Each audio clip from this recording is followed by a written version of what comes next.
मंगलम भगवान वीरो मंगलम गौतमो गणी मंगलम कुंद कुंदार्यो जैन धर्मोस्तु मंगलम सर्वमंगलमांगल्यम सर्वकल्याणकारकं प्रधानं सर्वधर्माणां जैनं जयतु शासनं। मैं नमो तीर्थनायक को, नमो ओंकार वाणी को, नमो उन कुंद प्रभु को जिन्होंने ओंकार धारण की। अहो उपकार जिनवर का, कुंद का दिव्य वाणी का, जिन कुंद ध्वनि दाता उन कहान स्वामी का।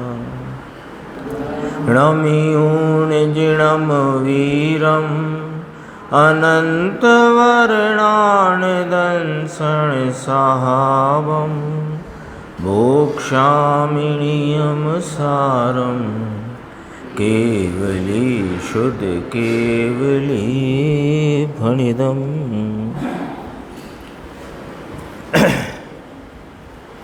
स्वाध्याय के क्रम में अपना नियम सारजी परमागम ग्रंथ, उसकी शुद्ध उपयोग अधिकार की 173 और 174 गाथा, ये दो गाथाओं का अपना क्रम चल रहा है अभी स्वाध्याय का।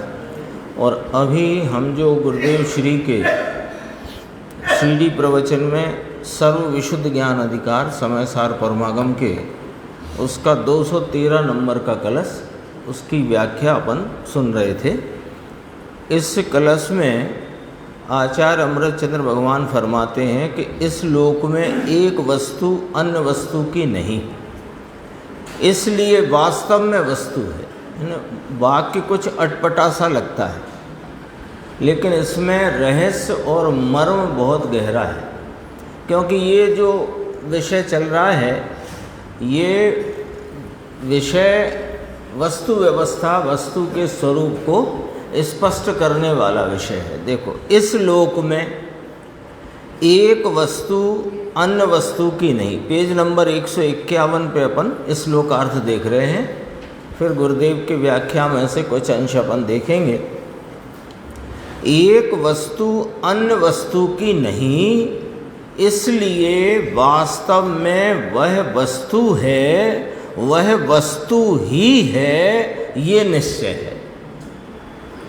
इसमें क्या बात कहना चाहते हैं कि लोक में अनंत पदार्थ ठसोठस रहे हुए, ठसोठस, यानी यह असंख्यात प्रदेशी इस लोक में जाति से 6 द्रव्य, जिनको अपन संक्षेप में कहें तो चेतन अचेतन द्रव्य, इसके असंख्यात प्रदेश विस्तार में ठसाठस रहे हुए हैं और सब अपनी अपनी भिन्न भिन्न सत्ता से स्वतंत्र अस्थि बने रहे हैं।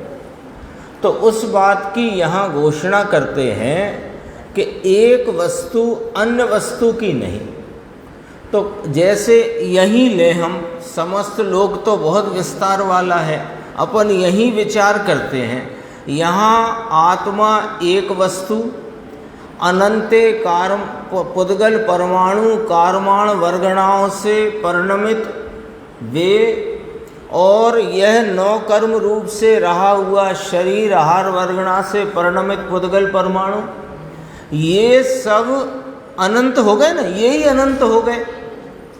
तो ये सब बहर लुठती, आगे इसमें लिया है बहर लुठती, यानी वे नज़दीक में साथ साथ एक ही प्रदेश पर अनेकों रहे होने पर भी वो वस्तु वस्तु ही है। इससे क्या कहना है एक वस्तु अन्य वस्तु की नहीं, इसमें ये कहना है कि प्रत्येक वस्तु अपनी भिन्न स्वरूप सत्ता वाली है। एक द्रव्य की सत्ता अन्य द्रव्य की सत्ता से न्यारी है, तो एक वस्तु अन्य वस्तु की नहीं, तो जो वस्तु वस्तु है वह वस्तु ही है। इसमें क्या कह दिया कि वो वस्तु ही है, यानी वह अपने द्रव्य गुण पर्याय स्वरूप है। और जब वह अपने द्रव्य गुण पर्याय स्वरूप है तो उसकी द्रव्य सत्ता, उसके अनंत गुणों का वहाँ रहना, सत्ता रूप होना, और उसकी एक समय की कार्य रूप व्यक्त अवस्था दशा रूप पर्याय, वो सब जब उसका ही है तो कोई अन्य उसको करे ये रहा ही नहीं। ये वाली बात यहाँ कहना है। देखो, ऐसा होने से कोई अन्य वस्तु के बाहर लोटते होते होने पर भी, लोटती है माने वहाँ पर वह परिणमती है। लोटती का अर्थ ये लिया, वह वस्तु अन्य वस्तु के साथ में वहाँ लोट रही है। लोट रही है माने वह अपने में परिणम रही है और वो वस्तु अपने में परिणम रही। तो वह लोटते होने पर भी किम करोति, उसका क्या कर सकती। क्या गजब की बात है।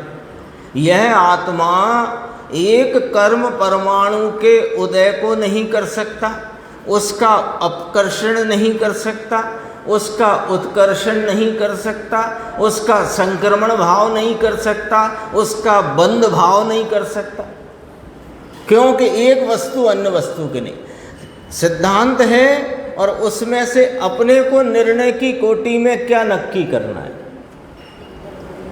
कि मैं आत्मा चैतन्य महापदार्थ ज्ञान दर्शन सुख चारित्र आदि अनंत गुणों का स्वरूप रूप में एक वस्तु, ये मेरे इस समान क्षेत्र में रहे हुए कर्म पुद्गल परमाणुओं के अपकर्षण उत्कर्षण संक्रमण उदीरना बंद किसी भाव को मैं कर नहीं सकता, और वे कर्म आदि भाव मेरे इस आत्मा का कुछ नहीं कर सकते। मैं यह आँख की पलक झपकाऊं ये मैं कर नहीं सकता, और आँख की पलक झपकने से मुझे दर्द हो, शोक हो, हर्ष हो, ये मैं वो मेरा वो पलक वाले परमाणु ये मेरा कार्य नहीं कर सकते। ये वस्तु की व्यवस्था। ये कहा अन्य वस्तु के बाहर लौटने पर भी उसका वह क्या कर सकते हैं। इसमें देखो भावार्थ की नीचे की दो पंक्ति, अपन जो मुख्य बात है उसको यहाँ लेते हैं। इस ऊपर से माने इस वस्तु स्वरूप के महासिद्धांत पर से क्या समझना कि व्यवहार से परद्रव्यों का और आत्मा का ज्ञेय ज्ञायक संबंध होने पर भी पर द्रव्य ज्ञायक का कुछ नहीं करते और ज्ञायक पर द्रव्यों का कुछ नहीं करता। पॉइंट यहाँ आ गया।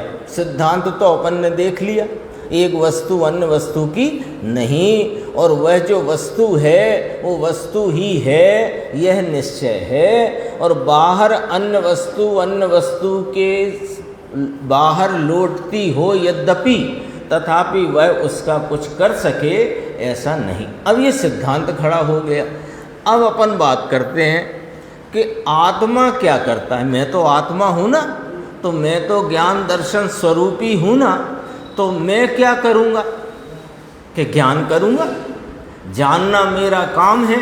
ये तो बाल पोथी में से पढ़ के आए, मैं जीव हूँ, मुझ में ज्ञान है, मैं ज्ञान से जानता हूँ, तो जानना मेरा काम है। तो मैं जो जानने के काम से परिणमता हूँ, जानने रूप भाव से कार्य से परिणमता हूँ, तो उसमें अनेक ज्ञेय जानने में आते हैं। तो वे ज्ञेय मेरे ज्ञान को कर सकें अथवा मेरा ज्ञान उन ज्ञेयों का कुछ कर सके, ऐसा जगत की वस्तु व्यवस्था में नहीं है, ये निर्णय करना। अभी अपने को क्या होता है कि जैसे हम यहाँ से जा रहे हैं तो ये जो पैर पहुँचने का है ना, इसको ये डोरमेट, अब ये टेढ़ा है तो हमारे ज्ञान में विषय बना के ये टेढ़ा है, तो मैं इसको सीधा कर दूं, ये मिथ्या मान्यता है, कर नहीं सकते। क्यों? कि तुम जान सकते हो। अब अपन ज्ञाता के पर आ गए कि तुम जान सकते हो कि वो उस वस्तु की स्थिति क्या है, उसकी स्थिति को मैं पलट दूं, ये मिथ्यात्व है। तो वो ज्ञेय पदार्थ मेरे, अब कोई कहे कि वो टेढ़ा था इसलिए यहाँ टेढ़ा जानने में आया, कि ऐसा भी नहीं है, क्योंकि तुम्हारे टेढ़े डोरमेट संबंधी जानने के कार्य को ज्ञान ने किया है, उसने नहीं। ये माइक टेढ़ा है, ये जिनवाणी लाल वेस्टर्न में है, तो ये लाल में है तो मुझे लाल जानने में आती है, ऐसा नहीं। अब ये लाल में अच्छी नहीं लग रही, लाल जानने में आई, इसको नीली में रखूं, ये तुम कर नहीं सकते। ये वाली बात दरअसल में क्या है, आगे जो गाथाएं आने वाली हैं वे समय सार परमागम की अत्यंत महत्वपूर्ण 10 गाथाएं हैं, 356 से 365, जिन्हें सेटिका की गाथाओं के नाम से प्रसिद्ध हैं, ऐसा ही उन्हें कहा जाता है। उसमें कहा कि कलई दीवाल की नहीं है। ये इसी कलश पर से घटाना है अपने को, क्योंकि ये वहाँ भी याद करेंगे अपन। कलई दीवाल की नहीं है। दीवाल पर कलई पुती है ना, तो बताओ कलई दीवाल की है कि नहीं है? दीवाल दीवाल की है, तो कलई किसकी है? कि कलई की कलई है। एक वस्तु अन्य वस्तु की होती नहीं, जो वस्तु है यही निश्चय है कि वह वस्तु ही है। ये फार्मूला है ना। अब वहाँ दृष्टांत है उन 10 गाथाओं में, फिर दृष्टांत के साथ सिद्धांत है कि कलई दीवाल की नहीं है। तो प्रश्न उठा कि फिर कलई किसकी है? कि कलई की ही कलई है, ऐसा कहा। तो फिर एक प्रश्न और उठा कि ऐसी कौन सी कलई है कि जिसकी ये कलई है? यहां से बात वो मुझे याद इसलिए आई कि ये कहा ना, वह वास्तव में वस्तु वस्तु ही है। ये ते खरेखर वस्तु छे, ते वस्तु छे। तो यहाँ ये ना कहा वो वस्तु की वस्तु है, यहाँ कहा वह वस्तु वस्तु ही है। यहाँ तक पहुँचना है। तो कहा कि कलई दीवाल की नहीं है, तो किसकी कलई है? कि कलई की ही कलई है। तो प्रश्न उठा के ऐसी वह कौन सी अन्य कलई है कि जिसकी ये कलई है? कलई तो सब समझते हैं ना। कलई माने दीवाल पर पोते जाने वाला चूना, खड़िया मिट्टी। अब भले डिस्टेम्पर और पेंट ये सब चलता है, पर जो उदाहरण है वो तो हमेशा ऐसा होता है कि सर्वकाल में वह उदाहरण चले। तो कलई आज भी इस्तेमाल होती है, ऐसी कोई नई चीज़ नहीं है अपने लिए। हाँ, तो कहा ऐसी अन्य कौन सी कलई है कि जिसकी ये कलई है? तो कहा कि 2 कलई तो है नहीं, तो ये कलई की ही कलई है। ऐसा जो स्वयं स्वामी संबंध है, इस व्यवहार से भी क्या लाभ है? तो कहा कि कलई कलई ही है। ये बात यहाँ पर आई है। देखो, जो वास्तव में वस्तु है वह वस्तु ही है। ये चर्चा आई। देखो अभी गुरुदेव की अपन 1-2 बात देखते हैं।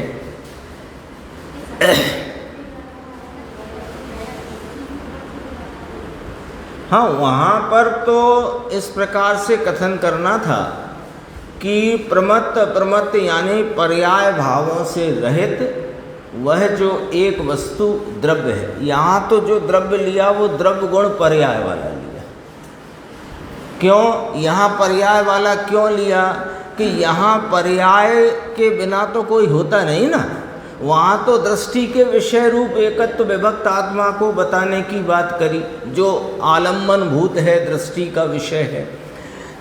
तो वहाँ पर्यायों से रहित वस्तु बताई, यहाँ पर्याय सहित की बताई। क्यों बताई कि इसकी पर्याय अन्य कोई करे, ऐसा नहीं, ये विषय का फर्क है।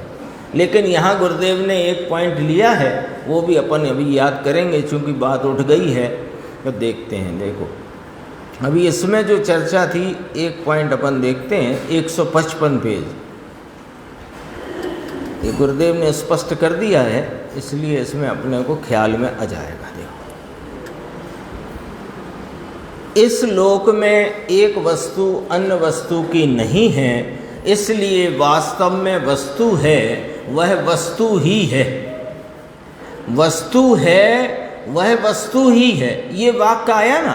तो गुरुदेव कहते हैं एट ले, यानी इसका मतलब क्या कि जो वस्तु द्रव्य गुण पर्याय से है वह वस्तु ही है, इसकी पर्याय दूसरा कोई करे ऐसा नहीं। बोलो कितना एकदम स्पष्ट वस्तु का स्वरूप यहाँ पर अपने सामने आ गया।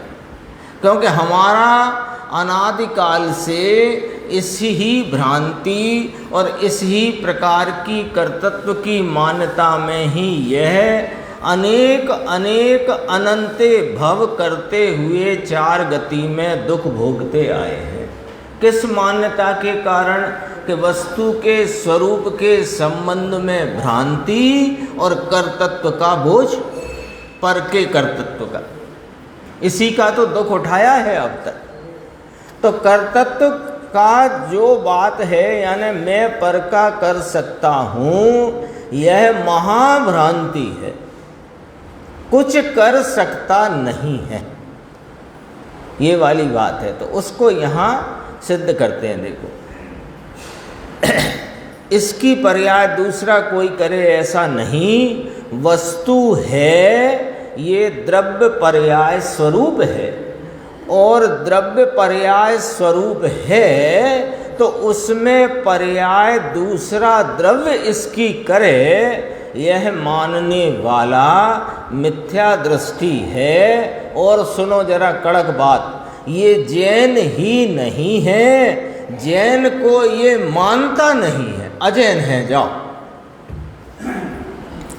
अरे वाह साहब वाह, हमारे बाप दादे जैन, हमारी कुल परंपरा जैन, और पूरा शहर हमको जैन साहब कहता है। और हमने तो बस इतना ही कहा था कि मैं ये डोरमेट को सीधा कर सकता हूँ, और आपने कहा तुम जैन नहीं। कहने का व्यवहार अलग है और मानने की बात अलग है। अभी गुरुदेव ने कहा था, कहीं सुना होगा, भाषा में आना और मान्यता पलटना, दोनों में बात अलग है। ये इसमें आई बात। देखो ये जैन ही नहीं, जैन को मानता नहीं। एक चर्चा और देखो इसमें आई है, बहुत अच्छी सी है। आगे 155 था ना ये, इसके आगे 156 बीच में है। इस एक ही पंक्ति पढ़ना है एकदम सिद्धांत रूप। बीच में जो पैराग्राफ है ना बोल्ड अक्षर में, वह वस्तु ही है, वस्तु ही है, वह निश्चय है। इसी पैराग्राफ में नीचे की 3 पंक्ति, एक वस्तु की इसमें लिया था। देखो इसमें उदाहरण लिया, वो भी पढ़ते हैं। बिच्छू भी इस चमड़ी को नहीं छूता। बिच्छू कहो, एक वो कोई और एक चीज होती है ना जो चिपक जाती है, गोंच। वो गोंच चिपक गई हो पैर में, हाथ में, अब वो वास्तव में हाथ को छू ही नहीं रही। जगत कहेगा कि भैया इनको ये क्या गोंच है, जोंक है, जो भी है, वो चिपक गई है और उसने खून चूस लिया है। तो कह रहे खून, वो खून को चूस सकती नहीं और वो यहाँ चिपक सकती नहीं। बिच्छू इसको काट सकता नहीं। क्यों? एक वस्तु अन्य वस्तु की नहीं, यद्यपि कि वे वस्तु उसके बाहर लौटती हैं, लेकिन वह उसका क्या कार्य करे। अद्भुत है बात। इसी को यहाँ समझाया है। बिच्छू वाला उदाहरण दिया, सर्प का भी दिया। देखो नीचे, एक वस्तु की मर्यादा। एक वस्तु, जगत में कितनी वस्तुएं मुकेश भाई? अनंती वस्तुएं हैं। तो अनंती वस्तुएं हैं तो एक वस्तु है, उसका तो गुणा भाग समझाओ कि प्रत्येक वस्तु चेतन होए कि अचेतन हो, जानने देखने के स्वरूप वाली हो कि नहीं जानने देखने के स्वरूप वाली हो। कोई वस्तु है, उसकी एक मर्यादा है, उसका अपना एक स्वरूप है। क्या मर्यादा, क्या स्वरूप है? कि एक वस्तु की मर्यादा कि जिस समय में वह वस्तुपने, द्रव्य गुण और पर्यायपने जिस समय में है वह है वस्तु। देखो गजब बात करी, इसमें जरा भाषा की गंभीरता पकड़ना। जिस समय यानी वस्तु कहाँ है? कि वस्तु प्रत्येक वर्तमान में वस्तु है। कहाँ है वस्तु? वर्तमान में वस्तु है। तो वर्तमान को अपन ख्याल में लेते हैं कि जो समय माने वस्तु का वर्तमान। तो जिस समय में नाम वर्तमान में वस्तु वस्तुपने है, वस्तु वस्तुपने है, यानी वह वस्तु उस समय में द्रव्यपने, गुणपने और पर्यायपने है। कोई एक समय में वस्तु को विचार में लो।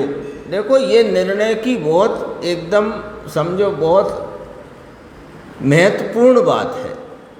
वस्तु का निर्णय करना है ना। अब अपन सुनते तो आए हैं वस्तु त्रिकाली है, अनादि अनंत है, वो कभी उत्पन्न हुई नहीं, कभी विनष्ट होती नहीं। अरे हम पूछते हैं ऐसी वस्तु है कहाँ? बताओ तो सही, कहाँ मिलेगी राकेश भाई ये वस्तु? अनादि अनंत है, कभी उत्पन्न नहीं हुई, विनष्ट होती नहीं, त्रिकाली है, ध्रुव है, टंकोत्कीर्ण रूप से रही हुई है, लेकिन कहाँ? वर्तमान पर्याय में। तो पर्याय रूप है वस्तु के नहीं। यही तो समझना है। और हम क्यों यहाँ एकत्रित होते हैं? पर्याय रूप नहीं है वस्तु, लेकिन पर्याय में, प्रत्येक पर्याय में वह वस्तु अपने द्रव्यपने, गुणपने, पर्यायपने से है। यही वस्तु की सत्ता का स्वरूप है, यही उसकी मर्यादा है। तो कहा देखो, द्रव्यपने, गुणपने, पर्यायपने जिस समय में है, जिस समय का अर्थ है वर्तमान समय, वह है वस्तु। अब जब वर्तमान में, प्रत्येक वर्तमान में वह वही की वही वस्तु, उसके वही के वही गुण और वर्तमान पर्याय, ये वस्तु की नक्शा बना कि नहीं बना? वस्तु का नक्शा क्या बना? द्रव्यपने, गुणपने, पर्यायपने। तो वस्तु अपने द्रव्य भाव से, गुण भाव से और पर्याय भाव से प्रत्येक वर्तमान में है। तो द्रव्य भाव कैसा है कि वही का वही, और गुण भाव कैसे हैं कि वही के वही, और पर्याय जो है वह वही, कौन सी कि जो है उस समय वही। तो जो पर्याय जिस समय में है उस समय में अन्य पर्याय है नहीं, और जो पर्याय है जब वो पर्याय है ही तो अन्य कोई क्यों उसको करे? ये मर्यादा है वस्तु। देखो द्रव्यपने, गुणपने, पर्यायपने जिस समय में है वह है वस्तु। इसको दूसरा कोई ये पर्याय को पलट सके, यह बात तीन काल में सच्ची नहीं है। ये चर्चा इसमें आई 213 कलश में, और इसके बाद एक कलश और आएगा, फिर वो गाथाएं आएंगी। एक थोड़ा सा विषय या थोड़ा ऐसा मुझे लगता है कि उसको भी अपन स्पर्श करते हुए आगे बढ़े। 152 पेज है, नीचे की 3 पंक्ति देखना। ये तो गुरुदेव की जो बात है ना, वो बात हर प्रवचन में आती ही है, और हमें भी उस बात को ख्याल में लेना चाहिए। मेरी चीज़ यशवंत, मेरी वास्तविक चीज़, कौन सी चीज़ जिसका आलम्बन मुझे लेना चाहिए, वह चीज़ जिसका आश्रय लेकर उसको आस्वादते हुए उस अभेद एक रूपता की प्रतीति करनी चाहिए, वह चीज़ राग से भिन्न अंदर है। तो पर चीज के प्रदेश तो अत्यंत भिन्न है। जो विषय चल रहा था ना, एक वस्तु अन्य वस्तु की नहीं, जो वस्तु है वह निश्चय से वस्तु ही है। तो उसी पर से ये चर्चा है। थोड़ी और एक स्टेप आगे बढ़ के गुरुदेव ने यहाँ अपने सामने विषय रखा है। देखो, मेरी चीज राग से भिन्न अंदर है, तो पर चीज के प्रदेश तो अत्यंत भिन्न है। ये तो स्पष्ट हो गया। अब देखो, निश्चय से तो, परमार्थ से तो, वास्तव में तो राग की पर्याय भी जीव की नहीं है।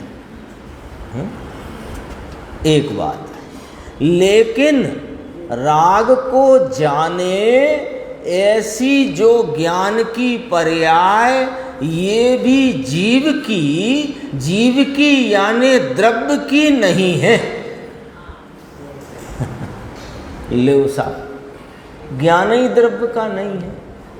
अरे ज्ञान की पर्याय जो प्रति समय पलट जाती है, पलट जाने से अनाश्रयभूत है। जगत में लौकिक में भी पलटते भाव का कौन आश्रय लेता है? कभी हवा आंधी तेज आ जाए और कोई सहारा किसी का लेना हो, उदाहरण की बात है, तो हिलते हुए पत्तों का लेओगे कि स्थिर रहे हुए तने का लेओगे? जो वृक्ष है उसका तना भी है, हिलती हुई डालियां और पत्ते भी हैं, तो क्या पकड़ोगे आप? वह ध्रुव रूप से रहे तने को पकड़ोगे ना। सामान्य बात है, बस ये तो एक आश्रय किसका लेना चाहिए। तो ये जो ज्ञान की पर्याय है, जो राग को जानती हुई परिणमित ज्ञान की मेरे स्वभाव की पर्याय है, वो भी वास्तव में मेरी नहीं, नाम मेरी नहीं, अर्थात वह उसकी नहीं जिसका आश्रय लेना है। पर्याय की है, पर्याय द्रव्य की नहीं। ये चर्चा भी, ये विषय भी स्पर्श करते हुए गुरुदेव श्री आए। तो अपन कारण कार्य नियम में 173 और 174 दो गाथाओं का अपन ने कल, शायद टीका नहीं पढ़ी है इसकी, हाँ टीका से ही लेते हैं, पेज नंबर 247। इसके अन्वयार्थ तो अपन ने पढ़े थे। देखो, टीका की प्रथम पंक्ति से पढ़ते हैं। यहाँ वास्तव में ज्ञानी को, यानी केवल ज्ञानी को, बंध के अभाव का स्वरूप कहा है। यानी यहाँ आचार्य परमात्मा क्या कहना चाहते हैं कि जो केवल ज्ञानी हैं, जो ज्ञान के परिपूर्ण भाव से परिणमित ऐसे जो केवली परमात्मा केवल ज्ञानी, उनको बंध नहीं है, उनको बंध का अभाव है। ये बात यहाँ कहते हैं। देखो, कोई कहेगा कि ये बात लगातार क्यों इस विषय को यहाँ पर आचार्य भगवान ने प्रस्तुत किया। तो ये बात स्पष्ट है कि कुंद आचार्य के ने जब ये ग्रंथों की रचना की, उसके पहले श्वेतांबर मत निकल चुका था। और श्वेतांबरों में अनेक प्रकार की कल्पित मान्यताएं फैल गई थी। जैसे केवली को आहार होता है, उनको बंद होता है, अथवा उनके ज्ञान उपयोग दर्शन उपयोग में क्रम पड़ता है। अनेक प्रकार की मान्यताएं विपरीत वो फैली हुई थी। उनके निराकरण के संदर्भ से और वस्तु तत्व के प्रतिपादन के संदर्भ से यह चर्चा आचार्य कुंद कुंद भगवान ने प्रस्तुत करी है। देखो ये टीका की पहली लाइन तो अपनी उत्थानिका थी। अब दूसरी लाइन से सम्यक ज्ञानी, यानी कि यहाँ कहा केवल ज्ञानी। यहाँ सम्यक ज्ञानी का अर्थ है केवल ज्ञानी, यहाँ ज्ञानी का अर्थ है केवल ज्ञानी। तो सम्यक ज्ञानी यानी केवल ज्ञानी जीव कहीं भी कभी भी क्याय क्यारेय, कहीं भी कभी भी स्वयं बुद्धि पूर्वक अर्थात स्वयं मन परिणाम पूर्वक वचन नहीं बोलते। हाँ, स्वयं मन तो उनके मन है कि हाँ द्रव्य मन अभी संयोग में है, लेकिन पूर्ण वीतरागता को प्राप्त हुए होने से भाव मन रूप परिणति उनको अब नहीं है। ठीक है, तो कहते हैं स्वयं मन परिणाम पूर्वक वचन नहीं बोलते। अब देखो दो बातें आ गई। एक तो भाव मन की परिणति नहीं है उनके, और खरे खर तो वे वचन भी नहीं बोलते। वचन तो हम और आप भी नहीं बोलते, लेकिन उनके केवल ज्ञान रूप भाव के निमित्त से जो दिव्य ध्वनि रूप वचनों का वाणी का परिणमन है, उसे वचन कहने में भगवान के वचन अरिहंत परमात्मा केवल ज्ञानी के वचन कहने का व्यवहार है। उस अपेक्षा से यहाँ कथन करने में आया है। देखो, वे स्वयं मन परिणाम पूर्वक वचन नहीं बोलते, क्यों? तो उसके लिए टीकाकार मुनिराज आगम का आलम्बन लेकर कहते हैं अमनस्का केवलिना। वे देखो पहले भी आया था ये शब्द अमनस्का केवलिना, केवली मन रहित हैं। पीछे की गाथा में आ चुका है, पीछे की गाथा में आया था। केवली मन रहित हैं, लो उनके जो परम औदारिक शरीर है उसमें मन नाम की रचना नहीं है क्या? कि है ना, लेकिन भाव मन नहीं, भाव मन रूप परिणति नहीं है, ऐसा कहना है। ऐसा शास्त्र का वचन होने से, इस कारण से, इस न्याय से ऐसा समझना। अब देखो सिद्धांत रखते हैं कि जीव को मन परिणति पूर्वक वचन बंध का कारण है, ऐसा अर्थ है। छद्मस्त जीव है, वह जो वचन उसके होते हैं। अब जीव के तो वचन होते नहीं, लेकिन जीव के मन के अवलंबन में वर्तते हुए जो विचार, वे राग रूप भाव हैं, इच्छा रूप भाव हैं। उन भावों के साथ हुई जो, साथ माने उस समय में हुई जो वाणी का परिणमन, वो छद्मस्त के वचन कहलाएंगे।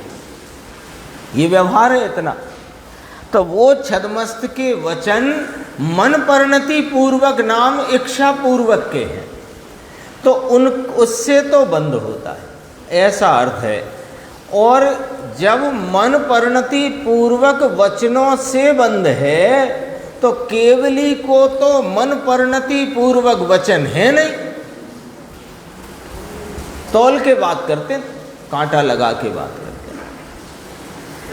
कि जो पीछे कहा था वही बात को यहाँ समझो और दृढ़ करते हैं कि इच्छा पूर्वक निकलने वाले वचन बेबंध के कारण हैं, और अनिच्छा रूप से निकलने वाले वचन बेबंध का कारण नहीं है। तो केवली को तो मन परिणति का अभाव है। ये रख करके यहाँ बात की। फिर इसी को इच्छा पर से घटाया।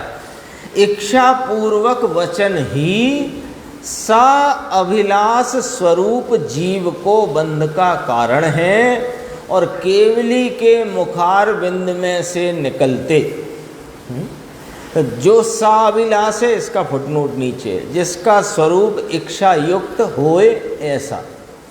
तो छद्मस्त जीव जो अभी रागी है, ये भी एक व्याख्या आती है। रागी को राग होता है, वीतरागी को राग नहीं होता है। तो रागी परद्रव्य को जानने जाता है या जानता है तो राग होता है। जानने जाता है इसलिए कहा इच्छा पूर्वक है ना परिणमन। और केवली परमात्मा परद्रव्य को जानते हैं किंतु वे वीतरागी हैं तो राग नहीं होता है। हो गई ना बात स्पष्ट। देखो, सा अभिलाष स्वरूप जीव को वे वचन इच्छा पूर्वक वचन ही बंध के कारण हैं और केवली के मुखार बिंद में से निकलते। अब पहले ये स्पष्ट कर लो कि केवली के मुख में से निकलते हैं। मुखार बिंद, मुख अरविंद, अरविंद कमल से कहते हैं, मुख इसको कहते हैं। तो उनके मुख को कमल की उपमा दी, मुखार बिंद। तो पहले तो ये निर्णय कर लो कि मुख में से निकलते हैं कि सर्वांग से निकलते हैं। सच कहें तो कहीं से नहीं निकलते। लेकिन असामान्यतया जीवों के जो वाणी का परिणमन उनके जीव के संयोग में देखा जाता है, वो मुख के इधर निमित्त से, तालु कंठ इसके निमित्त से होता देखा जाता है। तो वह कहने में आता है। इतना यहाँ कह कर के बात करी।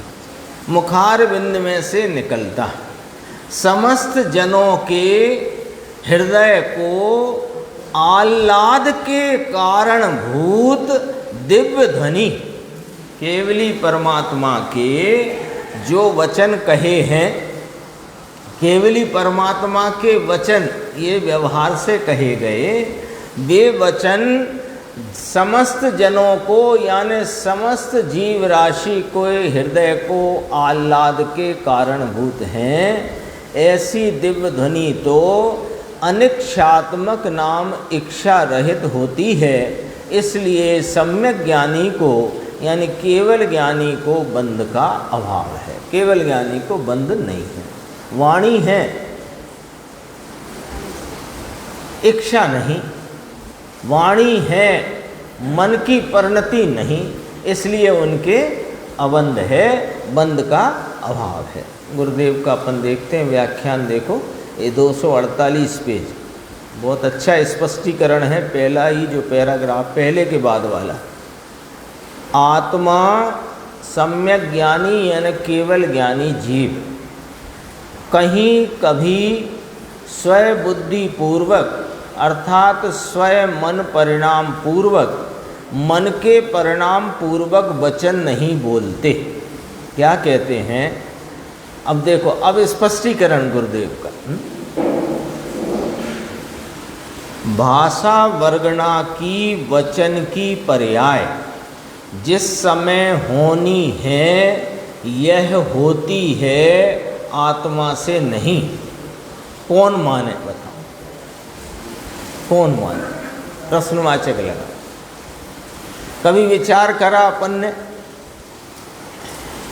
कि ये जो अभी अपने को विचार हुआ ऐसे बैठे बैठे तो मुकेश जी का नाम पुकारना है, तो मुकेश जी ऐसी जो वाणी का परिणमन हुआ, तो ये तो उस समय होने वाली भाषा वर्गणा के परमाणुओं की पर्याय उस रूपता से परिणमित होनी थी, वह होती है। यहाँ कंठ तालु से तो नहीं, इच्छा से भी नहीं होती। इच्छा होती है और इच्छा से वाणी का परिणमन नहीं होता है। कौन माने? गायकों से पूछो वे तो बिल्कुल ना माने। गायक होते हैं ना जो 7 सुरों की उस व्यवस्था के अंतर्गत आरोह अवरोह के द्वारा अनेक प्रकार की तानों में राग रागनियाँ छेड़ते हैं, तो वे तो बिल्कुल ही नहीं मानेंगे। वे कहेंगे अरे वाह साहब वाह, हमने जीवन खपा दिया इसकी साधना में।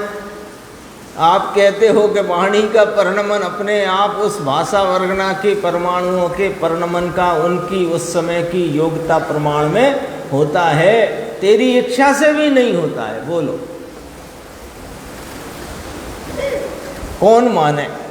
लेकिन हम ही उनसे पूछते हैं कि कभी कभी कुछ कुछ ऐसा गड़बड़ हो जाता है तो फिर तुम ही कहते हुए आते हो, पता नहीं उस समय स्वर कैसे चूक गया। कहते हैं ना, तो क्यों चूक गया भाई? वो गाने वाला तो सावधानी से गा रहा था ना, और बराबर अपने उसने उसमें जो समझो बौद्धिक रूप से और अभ्यास रूप से जो निपुणता उसने प्राप्त करी है, उस निपुणता के पूर्ण प्रयोग से कर रहा था ना वो काम। वो आज हमारे आए नहीं है निर्देश भाई। सोचते तो हैं इस वाली पंक्ति को इस राग में गाना है और राग दूसरी निकल पड़ती है। होता है ना, कैसे ऐसे ऐसे हो जाता है। हाँ हाँ, वो तो है ही ना। गुरुदेव कहते हैं ना, अपनी इच्छा से हाथ ऊपर उठा सकते नहीं, क्योंकि हाथ के उठने की योग्यता हो तो उठता है। लकवा वाला इच्छा तो करता है, उठता तो है नहीं। लकवा हो जाए तो इच्छा तो बहुत है, सामने थाली है, बढ़िया भोजन है जिसमें रुचि है, पर वो चाहता है कि चम्मच ही उठा लूं तो नहीं उठ रही।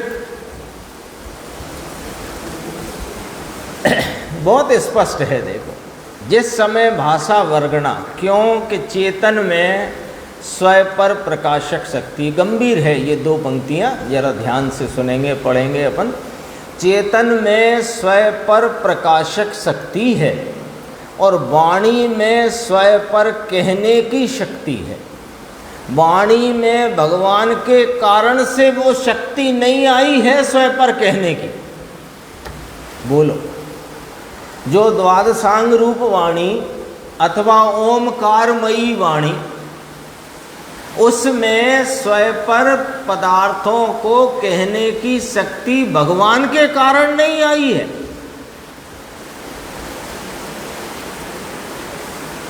भगवान को केवल ज्ञान है, इसलिए वाणी में कुछ शक्ति आ गई है, ऐसा नहीं है। बोलो साहब, बोलो मुन्ना लाल जी भाई साहब, बताओ होगा।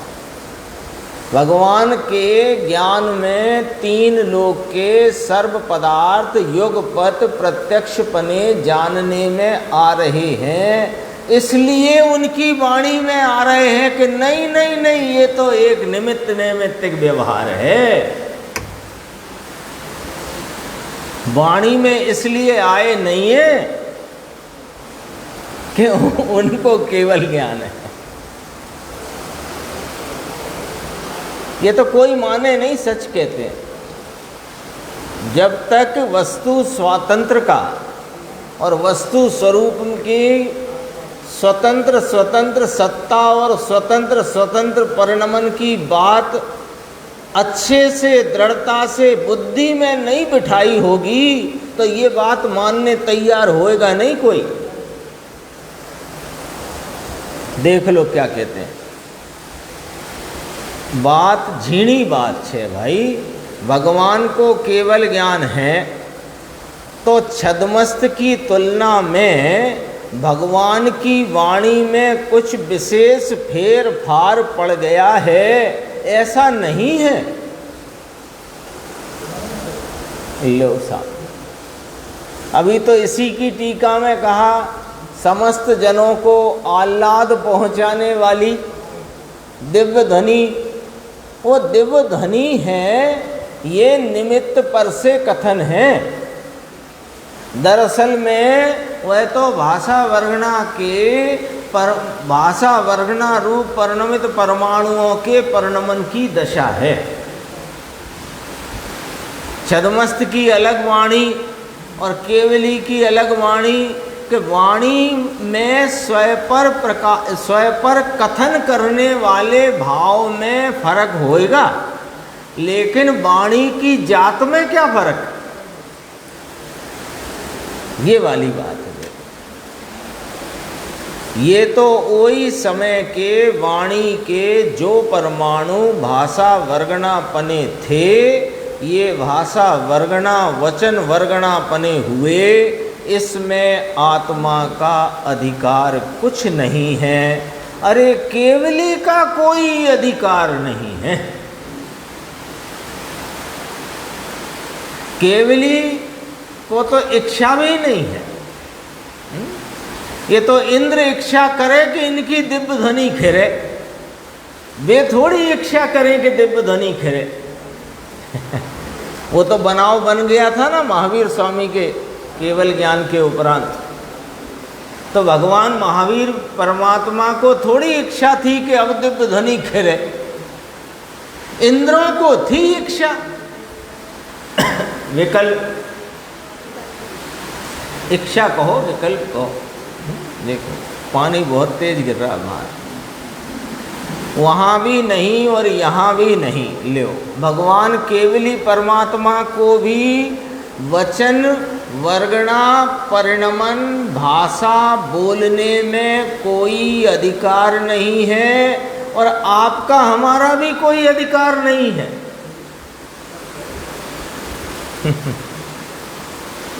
लगता है ना,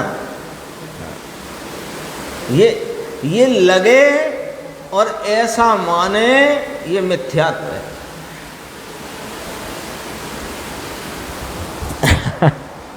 ये वचन जो निकलता है, यहाँ भी ये वचन है, ये वचन स्वतंत्र निकलता है, आत्मा से नहीं। ये वचन जो निकलता है ये भाषा वर्गणा में से आते हैं। आत्मा तो अरूपी है, आत्मा तो इसको छूता नहीं, वाणी को तो आत्मा छूता नहीं, और वाणी निकलती है। अब यही 213 कलश यहाँ लगा लो। एक वस्तु अन्य वस्तु की नहीं, जो वस्तु है वह निश्चय से वस्तु ही है। सिद्धांत तो वे ही है ना। यहाँ कहते हैं वाणी निकलने के दो प्रकार। भगवान तो अमनस्कः केवलिनः, केवली मन रहित हैं, ऐसा शास्त्र का वचन होने से ऐसा समझना कि जीव को मन परिणति पूर्वक वचन बंध का कारण है। मन में जोड़ान होता है, सूक्ष्म बात है प्रभु। अंतर में मन परमाणु है, यहाँ अनंत परमाणु है। यहाँ कहते हैं ना, यहाँ जो मन है उसमें अनंत परमाणु है। इसमें जो जुड़ान होता है उसमें जुड़ता है। जुड़ता है माने उपयोग इसके आलम्बन में वर्तता है। तो इस संबंध पूर्वक जो वाणी निकलती है तो राग पूर्वक वाणी बंध का कारण है ना। देखो जीव को मन परिणति पूर्वक, आत्मा की परिणति पूर्वक नहीं होता बंध, मन परिणति पूर्वक होता है। ये चर्चा ली, इसमें एक इतना सा और पढ़ते हैं, फिर आगे का विषय अपन आगे की स्वाध्याय में लेंगे। ये देखो पेज नंबर 249 में 3 पंक्ति हैं, नीचे से 4 लाइन छोड़कर ऊपर जो 3 लाइन है, यहाँ ये कहते हैं मन परिणति का भगवान को अभाव है। वो बात पूरी हो जाएगी इसलिए लिया। देखो इसलिए वचन बंध का कारण है, ऐसा अर्थ है। कौन सा वचन? मन परिणति पूर्वक का वचन बंध का कारण है। ये निमित्त पर से कथन है यशवंत, वचन बंध का कारण हो नहीं सकता। वचन तो पुद्गल की पर्याय है और वो बंध है, वो कार्माण परमाणुओं के उनका परिणाम है, और जीव का परिणाम अलग है। लेकिन निमित्त नैमित्तिक व्यवस्था से, निमित्त नैमित्तिक संबंध की विवक्षा के द्वारा ये कहा जाता है कि वचन मन परिणति पूर्वक वचन बंध का कारण है, ऐसा अर्थ है। और मन परिणति पूर्वक वचन तो केवली परमात्मा को होता नहीं है। मन परिणति पूर्वक वचन तो होता ही नहीं। क्यों? वीतराग वीतराग वीतराग, यानी एक परमाणु की पर्याय भी आत्मा कर सकता नहीं। ये चर्चा है, इसमें और भी चर्चा है, अपन आगे की स्वाध्याय में उसको लेंगे।